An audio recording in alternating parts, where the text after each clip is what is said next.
also reminded the international community, in particularly the United Nations Security Council, of the imperative of honoring its commitment towards the people of Jammu and Kashmir. The day further reminded of the solemn pledge made by the Indian leadership before the Kashmiris, before Pakistan, before the international community, and before its own people to give the Kashmiris their inalienable right to self-determination.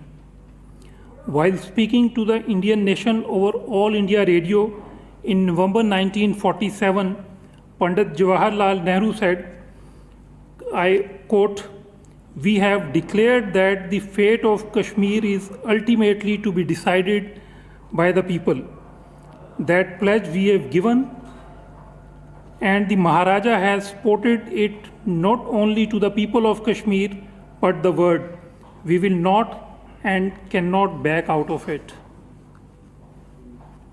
In a letter addressed to the Prime Minister of Pakistan on 21st November 1947, Pandit Nehru reiterated, and again I quote, "I have repeatedly stated that as soon as peace and order have been established, Kashmir should decide of accession by plebiscite or referendum under the international auspices such as those of the United Nations."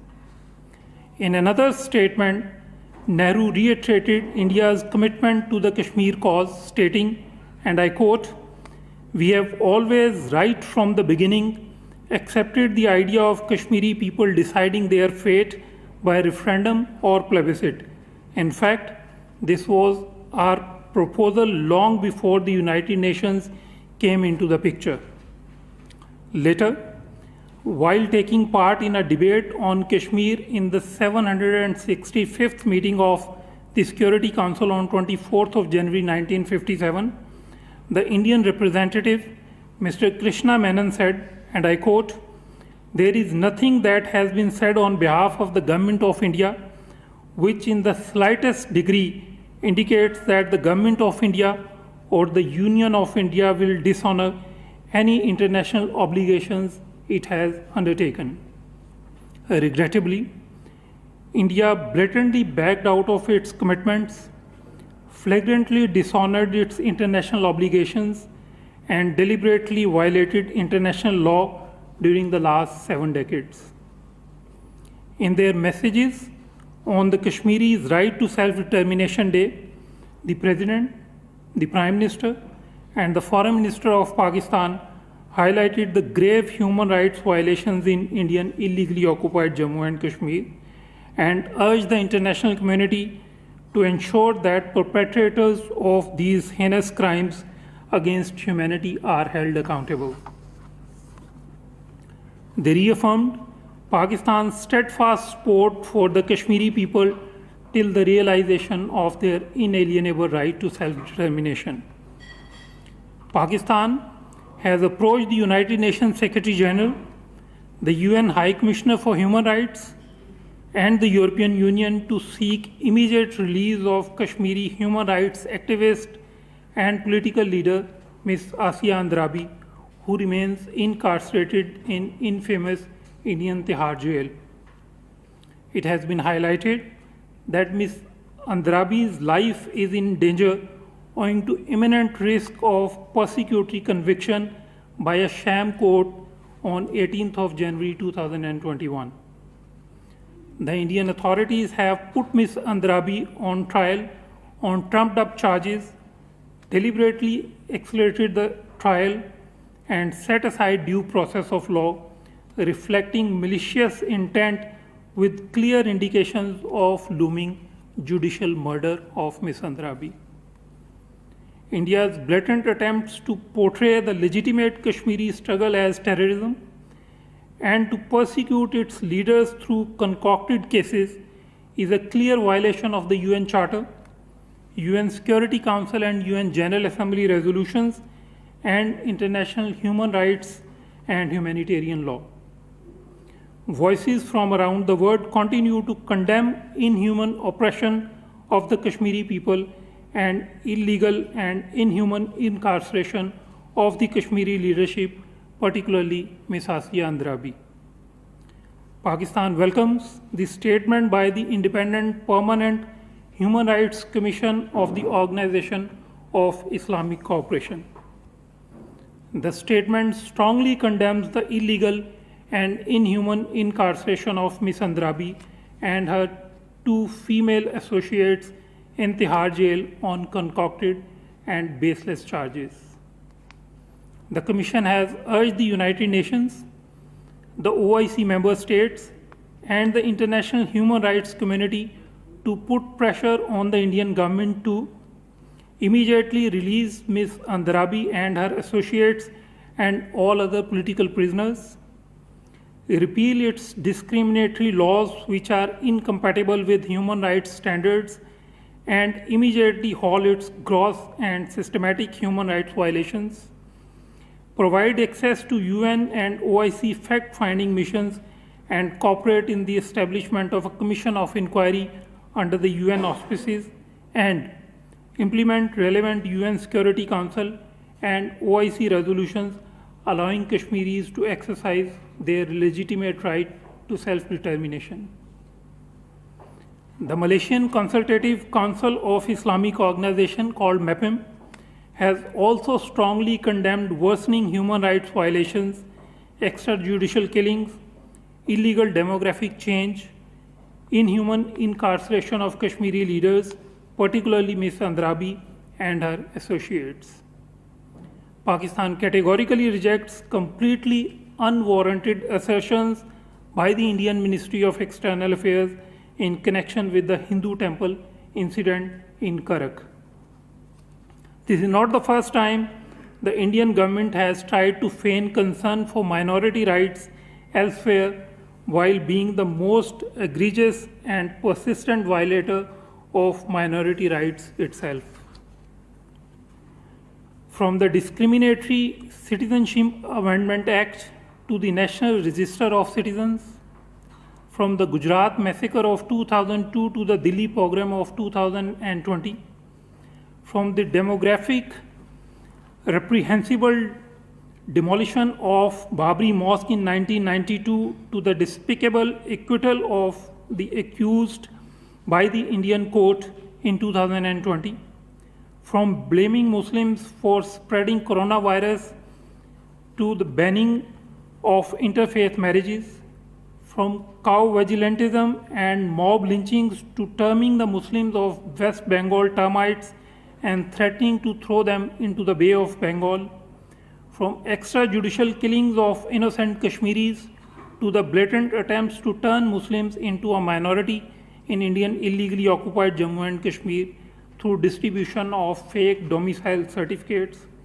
The RSS BJP regime's record is replete with instances of gross and systematic violations of rights of the minorities, in particular Muslims. As a perennial purveyor of state-sponsored discrimination against its minorities, India is in no position to pontificate on the issue of minority rights elsewhere. The clear difference between India and Pakistan in respect of minority rights can be gauged from the fact that the accused in the Karak incident were immediately arrested. Orders were issued for repair of the temple. The highest level of judiciary took immediate notice, and senior political leadership condemned the incident. Whereas in India, blatant acts of discrimination against Muslims and other minorities continue to take place with state complicity. Now, coming to the situation in Indian illegally occupied Jammu and Kashmir, in complete disregard of its international legal and moral obligations, India has continuously subjected the people of IIOJK to a brutal military siege, inhuman restrictions, and state terrorism for an unprecedented 521 days since India's illegal and inhuman actions of 5th August 2019. Pakistan strongly condemns the latest extrajudicial killings by the Indian occupation forces of 3 Kashmiri youth in Srinagar on 29th of December 2020. It is doubly inhuman that the bodies of the martyrs were not handed over to their families for a proper burial, despite repeated appeals by the families. This is a new form of oppression that the Indian occupation forces are now resorting to in order to break the will of the Kashmiri people. They have not and will not succeed in this attempt. Pakistan welcomes the commencement of the second round of intra-Afghan negotiations in Doha. The two teams have made significant progress by finalizing the rules and procedures last month and have now reconvened to negotiate on substantive issues. We call upon both sides to remain constructively engaged and show flexibility in the negotiations for reaching an inclusive, broad-based, and comprehensive political settlement which would lead to lasting peace and stability in Afghanistan. We are hopeful that the two sides will prioritize working out a roadmap for reduction in violence and ceasefire in the negotiations. Pakistan reiterates its abiding commitment to a peaceful, stable, united, sovereign, democratic, and prosperous Afghanistan.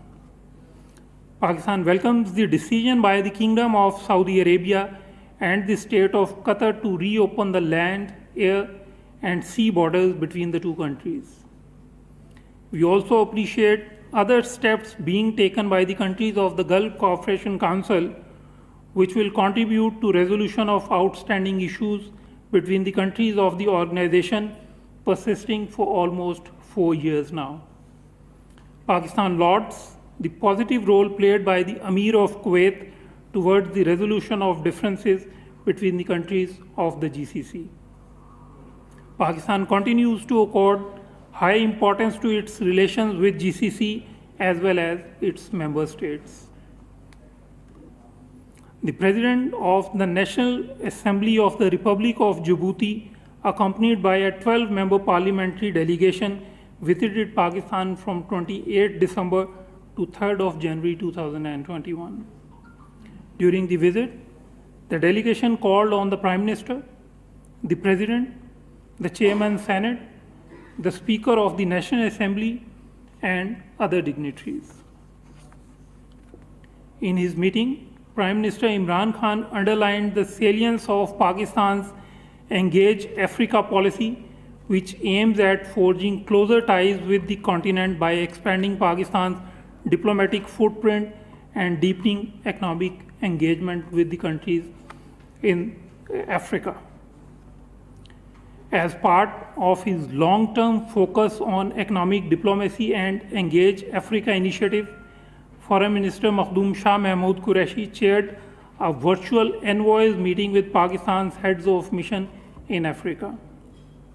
Underlining the shift from geopolitics to geoeconomics, the Foreign Minister emphasized the importance of economic diplomacy as a key component of modern diplomatic practice. The Foreign Minister encouraged the envoys to cultivate and broaden mutually beneficial trade and economic partnerships with the African countries. With this, I thank you, and I'm happy to take any questions on these or other foreign policy related developments.